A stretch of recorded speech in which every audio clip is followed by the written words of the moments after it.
Bishaan maraatummaa fi dhaloota TikTokii. Barreessaan Ahmeddiin Jabal. Waggaa 11 dura ani mana hidhaa Qaallittii keessa osoon jiru kitaaba Tiምህርተ Bilchtaa jedhamu kan Dr. Kabbadaa Mikaa'el dubbiseen ture. Dr. Kabbadaa Mikaa'el bara mootii Hayila Sillaasee ministeera barnootaa turan. Akkasumas barreessaa beekamaa turan. Kitaaba isaanii kana keessatti oduu yookaan seenaa durii nama barsiisu tokko dhiyeessaniiru. Seenaa kana namoonni tokko tokko kan Giriikii jedhu, kanneen biroo ammoo kan Faarisii yookaan kan Suufiitii jedhan. Seenaan kun ergaa gadi fagoo baay'ee of keessaa qaba. Maarree anis fooyya'insa muraasa gochuun akka namoota hedduutti dhaqqabuuf qooda kiyya ba'uuf yaaleera.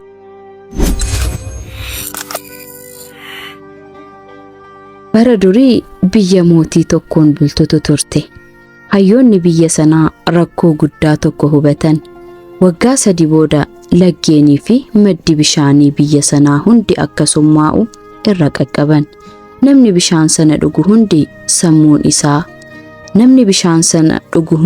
sammuu isaa ni dhaba yookaan immoo ni maraata jedhan. Hayyoonni kun seenaa kana yookaan dhimma kana dhoksanii hin teenye. Ariitiidhaan mootichaaf himan. Mootichi balaa dhufu hubatee ummanni amma irraa kaasee bishaan qulqulluu kuusachuu qaba jechuun labsii baase. Namni kamiyyuu bishaan qulqulluu mataa isaatiif maatii isaaf gahuu danda'u akka kuusatus ajaje. Garuu ummanni mootummaa ija shakkiitiin waan ilaaluuf qishnaa yookaan ammoo qoosaa wahiitti fudhate.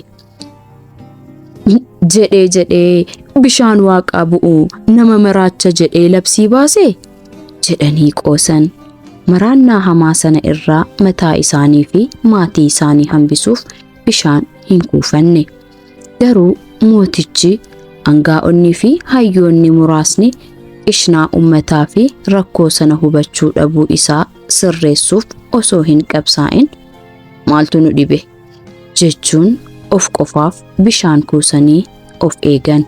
Hayyoonni hedduun ammoo balaa dhufu hin amanne. Labsii gara mootummaatiin darbe sababa ilaalcha hayyummaatiin hin ilaalamne jedhanii kuffisan. Yerichis ga'ee bishaan sun summaa'ee namni dhugu hundi maraachuu jalqabe. Dhiibbaan maraatummaa kun ummata hunda keessa babal'ate. Hayyoonni rakkoo sana hubatanii bishaan hin kuusinis akkuma ummataatti bishaan maraatummaa sana dhuganii isaanis maraatan. Maraatummaan kun sammuu qofa hin turre, amala waloo wahii qaba ture. Namoonni uffata isaanii baafatanii, qaama isaanii saaxilanii daandii irra deemuu jalqaban. Hojiilee aadaa fi safuu faallessan ifaan hojjechuu jalqaban. Kanaanis of jajan. Sirna dhabiinsi guyyaa guyyaatti baay'ate. Biyyattiin maraattota qofaan guutamte. Mootichi, aangaa'onni fi hayyoonni muraasni bishaan qulqulluu kuufatan dhuguudhaan yeroo muraasaaf osoo hin maraatin turan. Biyyattii keessatti sirni dhabamuun babal'ate. Kanarraa ka'uudhaan ummanni maraate akka fayyaatti of ilaaluun, namoota fayyaa immoo akka maraatutti ilaalan. Sirni durii uffachuun, seera hordofuun maraatummaa jedhamee tuffatame. Ummaticha biratti qullaa deemuu fi eenyummaa isaanii salphisanii jiraachuun, duudhaa balleessanii akka beelladaatti jiraachuun idilee ta'ee, hojii sirrii ta'ee fudhatame. Kanarraa ka'uudhaan ummanni mootichaa fi hayyoota muraasaan dhaadannoo fayyaa akka keenyaa ta'a, maaliif nurraa adda taatu fi kan kana fakkaatan dhaggeessisuu jalqaban. Mootichi biyya hoogganuu hin dandeenye. Sammuun nagaan biyya maraattotaa keessatti gatii dhabe. Hayyoonni fayyaa turan rakkoon bishaan isaan dhugan ta'uu ummata barsiisuuf yaalan. Garuu namni hin dhaggeeffanne. Ummata ofiisaa akka nagaatti ilaalee hayyoota san akka maraatutti ilaalu keessatti gorsi isaanii gatii dhabe. Dargaggoonni maraatan hayyoota fayyaa akka diinaatti lakkaa'an. Nuti dargaggoonni bishaan keenya mi'aawaa qulqulluu ta'e isaan obaafna dhaadannoo jedhu dhaggeessisuu jalqaban. Yeroo kana hayyoonni baay'een kanneen ummataa wajjin maraatan mootichuma isa akka maraatutti ilaalan sodaatanii callisan. Muraasni ammoo hamilee fi onni dargaggootaa ilaaluudhaan hayyummaa isaanii mul'isanii sochii sanaaf deeggarsa kennan.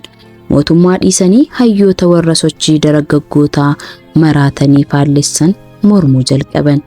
Namoonni beekumsa qaban tokko tokko ummata maraate jajuun nuti dargaggoota warra gaggaarii fi biyyaaf yaadan kana ni deeggarra, maraatuu warra hayyuu ofiin jedhan ni mormina, sagalee baay'inaa mormuun dimokiraasii mormuudha jedhanii maraatummaa deeggaran.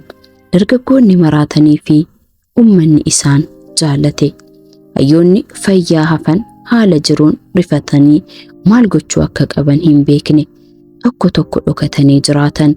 Kanneen biroo ammoo jaalala ummataa fi sagalee hayyoonni maraannaa deeggaran argataniin hawwataman. Gara kaaniin sammuun isaanii dhugaa deeggaruu isaan ajaja. Muraasni ammoo kallattii mootummaa ilaaluun barbaachisaa akka ta'e amanuun ummata irraa dhokatan. Sochiin ummataa kan dargaggoota maraataniin deeggaramu hayyootaanis deeggaramuun ragaa dabalataa ta'eefi mootummaa fi hayyoota muraasa irratti dhiibbaan ulfaate. Dhaabbilee mootummaa fi yuunivarsiitii fuulduratti mormii dhaggeessisuu jalqaban. Maraannaan sun hir'achuu didee itti cimaa deeme. Mootummaanis dhimmichi humna isaatii ol ta'aa deeme. Aangaa'onni waan rakkataniif mari'achuuf wal ga'an. Tooftaan ittiin ummata kana maraatummaa irraa hambisan ni jiraa jedhanii yaada fayyadu tokkollee dhaban. Qajeelfama jala deemuu caalaa dhaga'amtiin yookaan dhaggeettii argachuun dursuu qaba yaada jedhu jalatti kufan. Dhumarratti mootichii fi aangaa'onni aangoo keenya eeguuf nutis bishaan maraatummaa dhuguu qabnaa jedhan. Mootichillee yaada kana fudhate. Bishaanichas dhugan. Maraatanii akkuma ummataa ta'an. Ummannis gammadee amma hooggantoonni keenya akkuma keenya fayyaa ta'aniiru jedhe. Hayyoonni hedduun kanneen maraatanii garuu mootummaa sodaatanii callisaa turan yaada jijjiiruu mootummaa kana faarsuuf wal dursan. Hoogganaa jechuun kan ummata isaatti fakkaatedha jechuun mootummaa kana faarsuu jalqaban. Namoonni bishaan sana hin dhugne ammoo abdii kutatan. Daldaltootni carraa argatanii bishaan maraatummaa mi'eessanii gurguruu jalqaban. Dhugaatiin ammayyaa filannoo nama sammuu qabuuti jedhanii beeksisan. Maraatummaan daldala ta'e. Miidiyaan, sirboonni, diraamoonni hundi aadaa fi amantii akka waan duubatti hafaa ta'etti arrabsan. Konsartiin guddaan qophaa'ee artistootni, hooggantootni dargaggootaa irratti argaman. Guyyaa sanatti uummanni hundi qaama isaanii saaxilanii walitti qabaman. Qaaniin akka waan duubatti hafaa ta'etti ilaalame. Hoogganaan sagantaa qaama isaa saaxilaa bishaan dhaabbataa irraa sagantaa eegaluu labsate. Dargaggoon beekamaa tokko akkana jedhe. Sirni durii nu hidhee ture. Amma fayyinee jirra. Kan seera durii kabaju hundi maraataadha jedhe. Uummannis eeyyee jedhee iyyate. Hayyuun beekamoon tokko ammoo akkana jedhe. Nu fayyaadha. Nuti fayyaadha. Baay'inni keenya iyyuu sobsiisuu danda'a. Uummanni ammas gammadee siiksaa, shubbisaa, harka walitti dhahaa gammachuusaa ibse. Walitti dhufeenyi saalaas haala kanaan babal'ate. Dhaabbileen amantii hordoftoota dhabanii tokko tokko ammoo barnoota isaanii fedhii ummataatti mijeessan. Waaqni iyyuu Addaamii fi Hewaaniin yookaan Aadamii fi Hawwaa qaama qullaa uume jechuun uffata morman. Dhumarrattis hayyoonni muraasni qofti bishaan maraatummaa hin dhugin dhokatanii du'uuf murteessan. Uummanni hedduun garuu maraatummaa filatee jiraate. Mootummaanis nagaan itti fufe.